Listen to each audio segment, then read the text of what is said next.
Hoy, nandyan pala kayo. Nakakainis naman kayo. Hindi niyo naman sinabi sa akin na magluluto pala tayo. O, siya. Teka lang, itatabi ko lang muna itong bulaklak ko, ha? Ay, nakakainis. O, so, naitabi ko na nga yung aking bulaklak. Kayo naman masyado kayong nakakainis. Anyway, for today's video, gagawa tayo ng ginataang tulingan. Nabili ko to sa Landers. Uy, Landers, nakakailang promotion na kayo. Ay, so, ito yung Saba Seafood. First time ko itong makita, ginataang tulingan. Bullet tuna pala ang kanyang English translation in coconut cream sauce. So, may recipe daw siya sa loob. So, tatanggal natin yung packaging. Pero so far, ang ingredients na ni-ready ko ay luya, bawang, sibuyas. Tapos, para mas maging healthy siya, nagpabalinan ako ng talong, pechay, and to add more spice to it, meron tayong siling green. Let's go! Sabi dito, easy to make recipe series. Serves 4 to 5 persons. 3 minutes prep time. Cooking time 3 minutes. Recipe at the back of the label. So, good luck. Good luck naman sa aking Beanie-inspired na nails. Ayan. Ano yung recipe? Basahin natin. Ay, ingredients. 1/4 cup optional. 3/4 cups malunggay leaves. Pero pwede na tong pechay. 1 can Saba Seafood, ginataang tulingan. To taste, salt and pepper optional. In a pan, combine water and malunggay leaves. Huh? Yun agad. Heat for 1 minute. Add Saba Seafood. Serve and with warm steamed rice. Hindi na kailangan igisa. Anyway, gusto ko siyang igisa. So, let's do it my way. So, first step is bubuksan muna natin to dahil hindi naman siya sponsored. Takpan na natin siya. Just. So, guys, kung ganito pa rin kayo magbukas, 2024 na. Ganito na dapat. Ayan, no. Oh. Mas madali ang buhay. Tsaka iwas, yung nag-iiwa ka. Believe me. Mas madali to. Tsaka mas malinis. Ayan na, tapos na. Oh, yung creamy niya. Okay. Oh, wow. Well, let's put it to test later. Okay, so let's chop, chop, chop. So, yun na nga. Sa katangahan ko ay nahiwa na ako. Whew. Katangahan, kaartehan. Okay, jowa to the rescue kasi nahiwa ako. Yan. Ay, parang kasalanan ko pang nasaktan ako ah. Babalikan ko kayo kapag magigisa na ako. So, stay tuned. Hi ka sa kanila. Hello.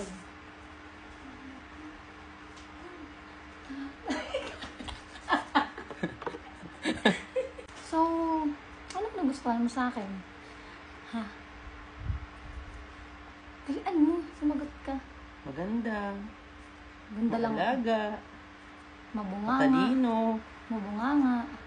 Ay, ano yun? Ano? Challenge yun. Yes!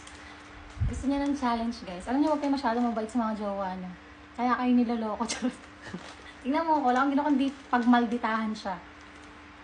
Wala. Balik naman ang balik. Ba't naman ang balik? From Parañaque to Pampanga. Ganda. Partida, hindi ko pa ginagalingan niya. So, habang siya ay busy sa paghihiwa ng mga luya, bawang, sibuyas, hiniwa ko na tsaka hinugasan yung gagamitin nating pechay. Mahilig siya sa pechay. Ang dami niyang binili. Sarap niya. Pero pechay ko lang gusto niya. Naka-ready na yung ating luya, bawang, sibuyas. Siyempre yung ating Saba Seafood, ginataang tulingan in can.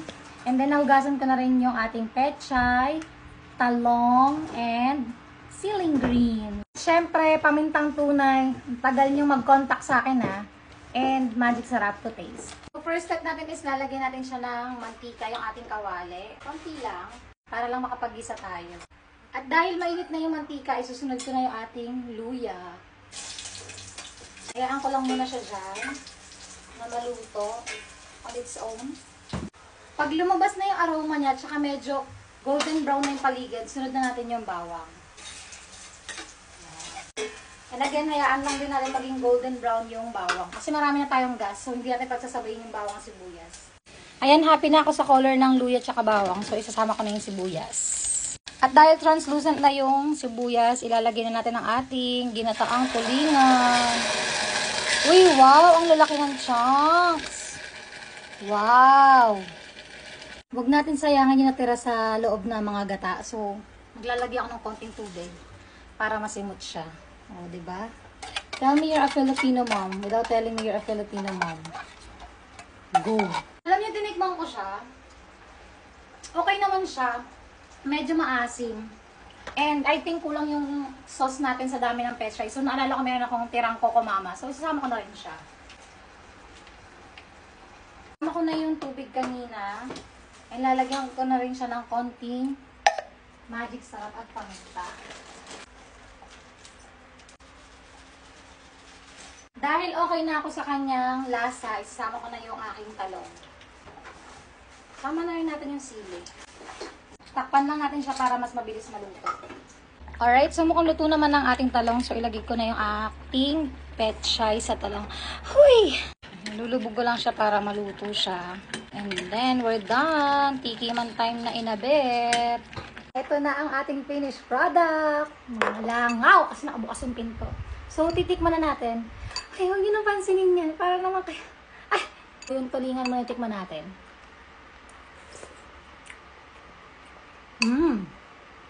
Sasabihin ko ba namang hindi masarap? Pero pwede siya. For me, kulang lang yung gata niya. So, nagdagdag ako. Sarap. Talong.